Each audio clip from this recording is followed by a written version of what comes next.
Berlin ওয়াল শুধু একটি দেয়াল নয়, এর সাথে জড়িয়ে আছে রাজনৈতিক দ্বন্দ্ব ও সামাজিক টানাপোড়েন।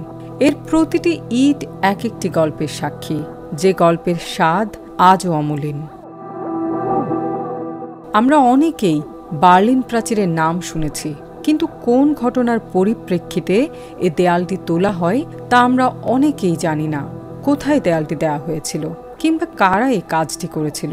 জার্মানি কখন দুই দেশে ভাগ হলো, আবার কখন তারা এক হলো, এসব কিছু আমরা জানার চেষ্টা করব।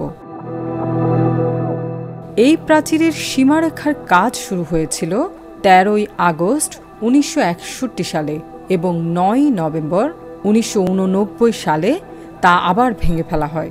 বার্লিন প্রাচীরের দৈর্ঘ্য ছিল 155 কিলোমিটার। তাছাড়া এখানে 302টি ওয়াচ টাওয়ার ছিল। ওয়েস্ট বার্লিনকে কেন্দ্র করে যে প্রাচীর নির্মাণ করা হয়েছিল সেটিকেই বলা হয় বার্লিন প্রাচীর। এখন আমরা জানার চেষ্টা করব কেন এই বার্লিন প্রাচীর নির্মাণ করা হয়েছিল।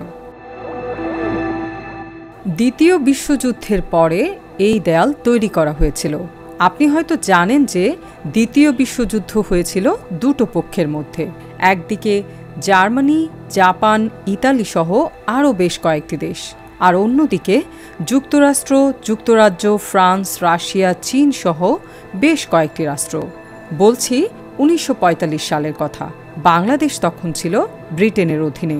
1945 সালের 8ই মে, অর্থাৎ দ্বিতীয় বিশ্বযুদ্ধের শেষের দিকে জার্মানি আত্মসমর্পণ করল যুক্তরাষ্ট্র, যুক্তরাজ্য, ফ্রান্স সহ অন্যান্য মিত্রবাহিনীর কাছে।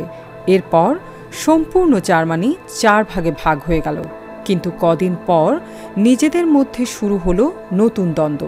রাশিয়া এই 3 দেশের সাথে, অর্থাৎ যুক্তরাষ্ট্র, যুক্তরাজ্য ও ফ্রান্সের সাথে থাকতে চাইছিল না।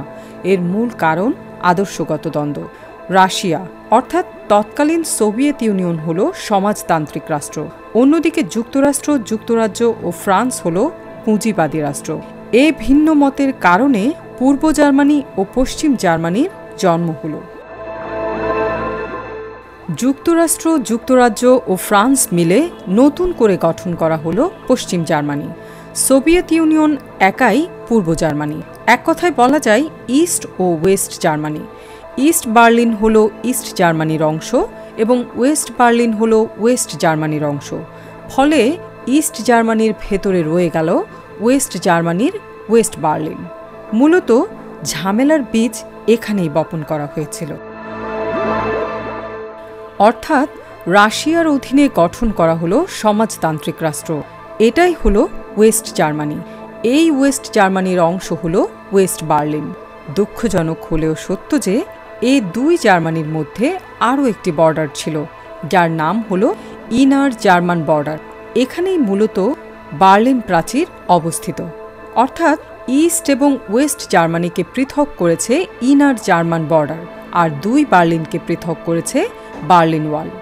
সোভিয়েত ইউনিয়ন সমাজতান্ত্রিক দেশ হওয়ায় ইস্ট জার্মানিতেও একটা সমাজতান্ত্রিক সরকার ব্যবস্থা চালু করল। প্রথম দিকে ওয়েস্ট জার্মানি দাবি করে বসল যে আমরাই হলাম জার্মান রাষ্ট্র, আমরা ইস্ট জার্মানিকে মানি না। কিন্তু একসময় বিশ্বের অধিকাংশ দেশ ইস্ট জার্মানি এবং ওয়েস্ট জার্মানি দু দেশকে স্বীকৃতি দিল এবং এ দু দেশ জাতিসংঘের সদস্যও হলো। কিন্তু কিছুদিন পর ইস্ট জার্মানি থেকে মানুষ পালিয়ে ওয়েস্ট জার্মানিতে চলে যেতে লাগলো।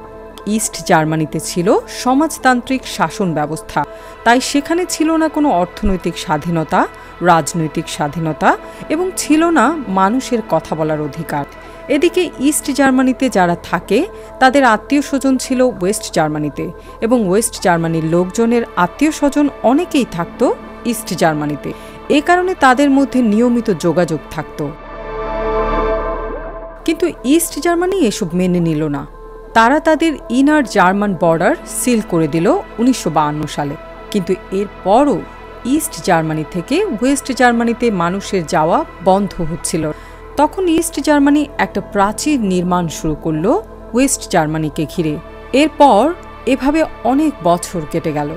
দুই জার্মানির মধ্যে যে উত্তেজনা ছিল ধীরে ধীরে তা কমতে লাগলো। 1989 সালের দিকে ইস্ট জার্মানিতে অনেক পরিবর্তন এলো। তাদের অর্থনৈতিক অবস্থা দুর্বল হয়ে যাচ্ছিল। এ কারণে তারা আর সমাজতান্ত্রিক শাসন ব্যবস্থা মেনে নিতে পারছিল না। তখন মানুষ ইস্ট জার্মানি থেকে ওয়েস্ট জার্মানিতে যেতে লাগলো। তবে 1989 সালের 9 নভেম্বর ঐতিহাসিক এক প্রেস কনফারেন্সে কথা বলাকে কেন্দ্র করে বার্লিন ওয়ালের প্রাথমিক পতন হয়। পূর্ব জার্মানির মুখপাত্র গুল্টার স্কোহবস্কি প্রেস কনফারেন্সে ভ্রমণ বিধি সম্পর্কে একটি ঘোষণা দিতে এসেছিলেন, কিন্তু পূর্ব প্রস্তুতির অভাবে তিনি ভুল করে বসলেন। এখন থেকে পূর্ব জার্মানির নাগরিকরা বিনা বাধায় পশ্চিম জার্মানিতে ভ্রমণ করতে পারবে, কিন্তু বিধিনিষেধের ব্যাপারে তিনি পরিষ্কার ব্যাখ্যা দেননি। এদিকে পশ্চিম গণমাধ্যম স্কোহবস্কির ওইটুকু কথা শুনে প্রচার করতে শুরু করে যে বার্লিন জার্মানি সীমান্ত খুলে দেওয়া হয়েছে। টিভিতে এ খবর প্রচারের সাথে সাথে দুই বার্লিনের মানুষ দেয়ালের দুই পাশে একত্রিত হতে শুরু করে।